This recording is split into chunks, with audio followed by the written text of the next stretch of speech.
In front of me is Motorola Edge 50 Ultra, and today I would like to show you how you can turn on and use voice typing.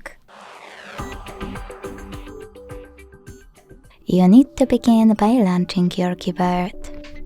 Following that, if microphone icon is not visible at the top right corner, click on this gear one instead. Select voice typing and use gray switcher to activate it. Then go back to your keyboard and click on no visible microphone. Following that, if you never used the voice typing before, make sure to select while using the app in the pop-up. Then start typing. As you can see, voice typing is on. If you want to stop, you can simply stop talking or click on the same microphone icon when you finished.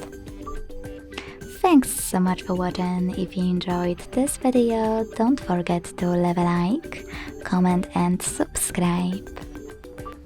Bye!